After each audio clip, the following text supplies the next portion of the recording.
happy that we've got a chance to finish our 150 years anniversary against such a top-class opponent and such a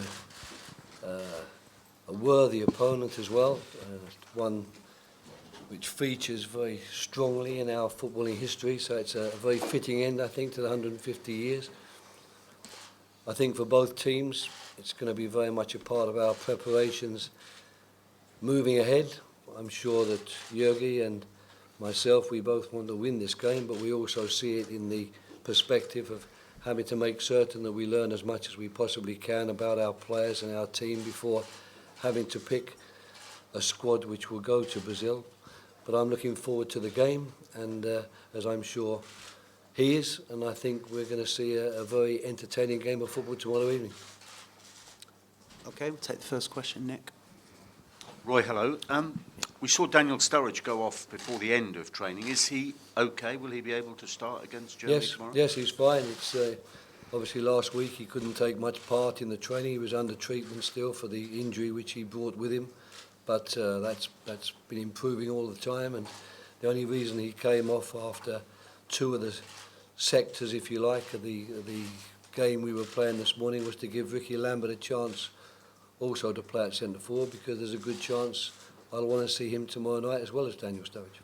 You very kindly let the cameras stay in for an open session. The team that was playing in the yellow bibs, can we take it that that was the starting lineup? I think probably you better had, otherwise I'm going to get a reputation of trying to be cunning and tricky, which I don't particularly want at this late stage in my life. What does Steven Gerrard bring to this England team, Ron?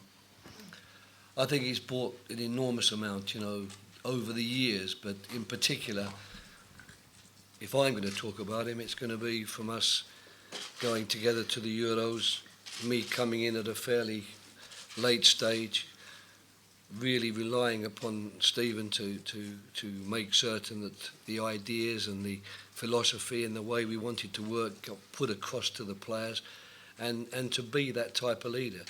I think that there are leaders we often think about as people who go around screaming and shouting and who've got 101 strong opinions about everything you could possibly have an opinion of. But my idea of a leader is someone like Steven Gerrard, someone who's got clear opinions, is strong in his opinions, but basically speaking, all of his work he does on the field of play, in the dressing room with the players, where he, and with Wayne Rooney and Frank Lampard as excellent deputies, they are people who have a very strong influence in that dressing room because everyone looks up to them.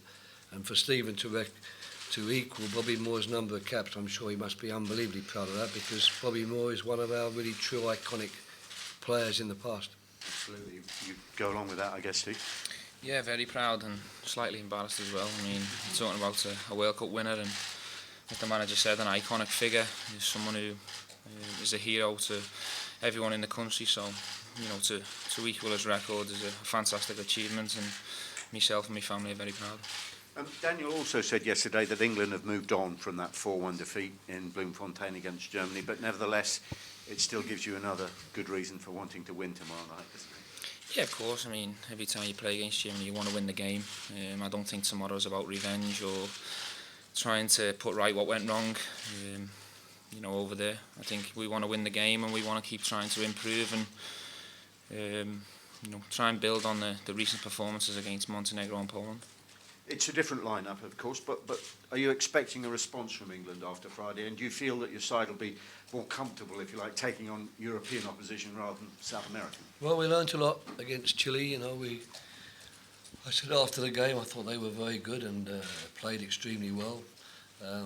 It was a new experience for many of us, many of the players in particular, and we came across a team that on the night, hit an unbelievably strong vein of form. But I think it's more a question for us of taking the lessons from that, not beating ourselves up too badly about it, because I'm pretty sure that if we were to meet a South American opposition of that quality during the World Cup, we'd be better prepared for it, of course, but not least of all, we would maybe have a different team, because a lot of players playing in the game on Friday night were playing, if not their first game for England, one of their earliest games for England, and a lot of very, very experienced and talented players were left on the bench and they'll take their part in the German game tomorrow.